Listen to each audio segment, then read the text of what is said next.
Merci, bonjour à tous. Alors, Mike vient de le dire, l'enquête a été réalisée la semaine dernière, les 1er et 2 mars très exactement, et nous avons interrogé comme tous les mois un échantillon national représentatif, en l'occurrence 1008 personnes que nous avons interrogées en ligne. Passons tout de suite à la première question qui concerne les métaverses. Alors on a donné une définition, je passe rapidement sur cette définition, mais on est obligé sur des notions qui sont encore émergentes comme celle-ci de les présenter aux Français et ensuite de poser cette question. Parmi les raisons suivantes, lesquelles incitent les marques à créer des expériences dans des mondes virtuels métaverses.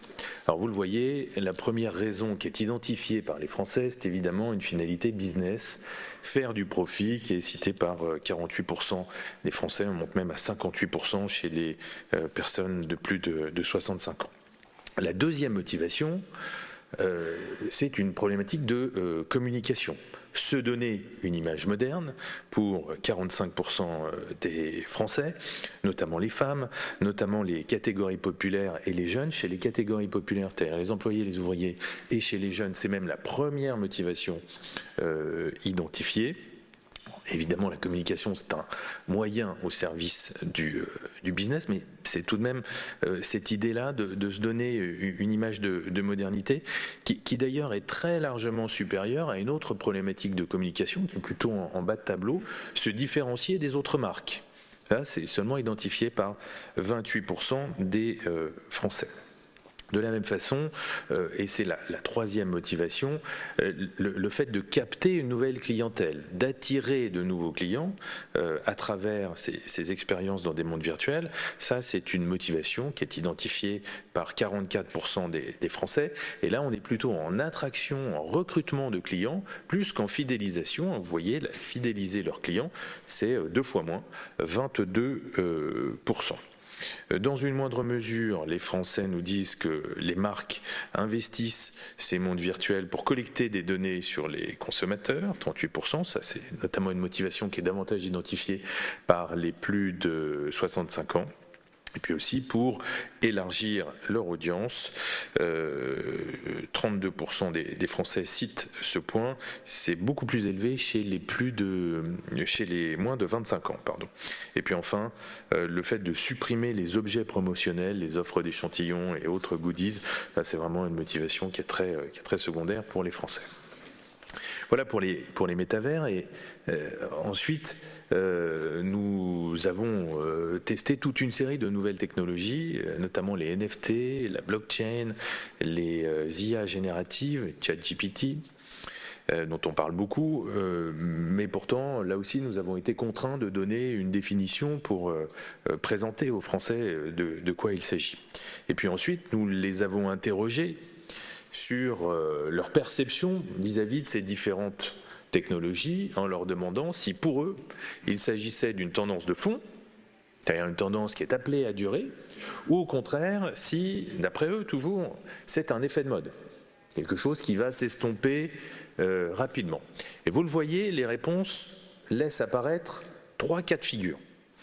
D'abord, nous avons des phénomènes qui sont identifiés comme pérennes par une majorité de Français. C'est le cas pour les intelligences artificielles génératives, ChatGPT et autres initiatives du même type, qui sont plus récentes que d'autres, par exemple, plus récentes que la crypto-monnaie. Bon, on en a beaucoup parlé, il y a évidemment un effet de contexte et de médiatisation autour de tout ça, mais tout de même, pour une majorité de Français, 63%, c'est quelque chose qui va durer. C'est encore plus le cas dans les réponses des hommes, 66%, et des plus jeunes, 3/4 des 18-24 ans, estiment que c'est quelque chose qui va durer.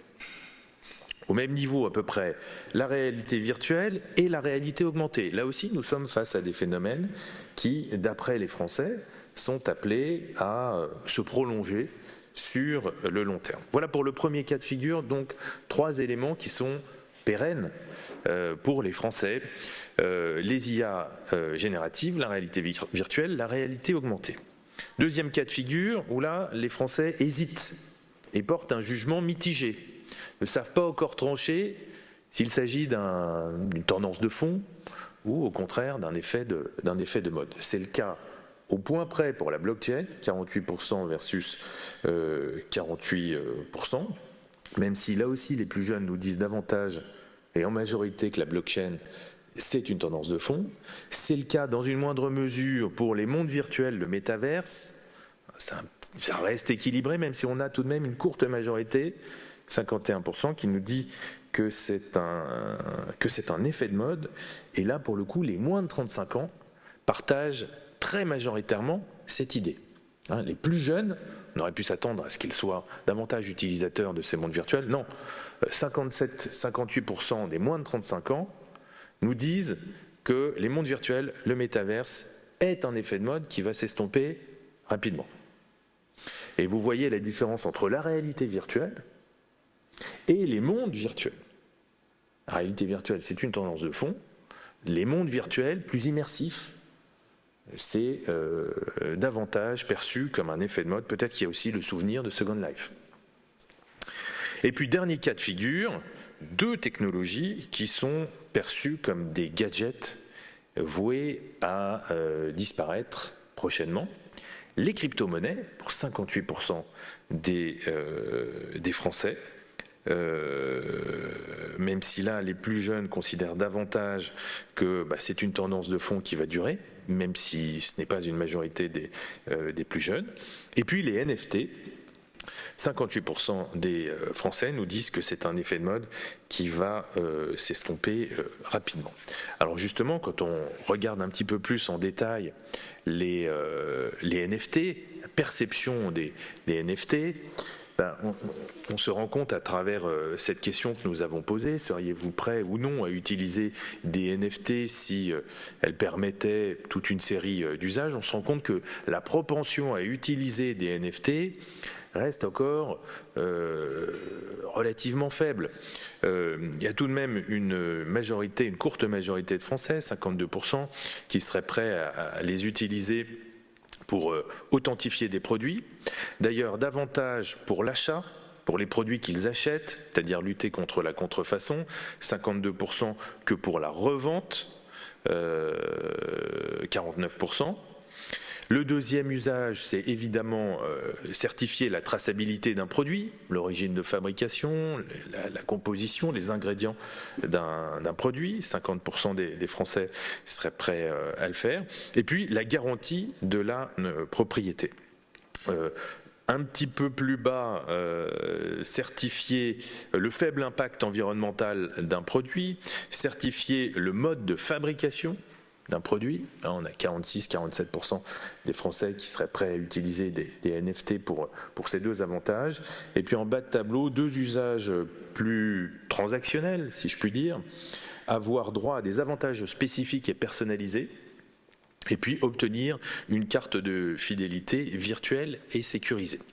Quand on regarde le détail des réponses, ce qui est très frappant, c'est de voir, regardez la colonne des 18-24 ans, les écarts sont extrêmement marqués.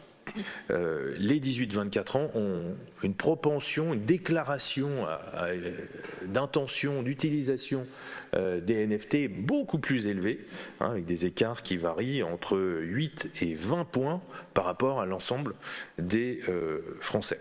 Et donc ça, c'est toujours un élément qu'on regarde, parce que ce sont les utilisateurs, les consommateurs de demain, même si au niveau global, sur l'ensemble de la population, on voit bien que là, nous sommes face à une technologie qui doit encore faire ses preuves pour convaincre les Français de devenir des utilisateurs. Merci beaucoup.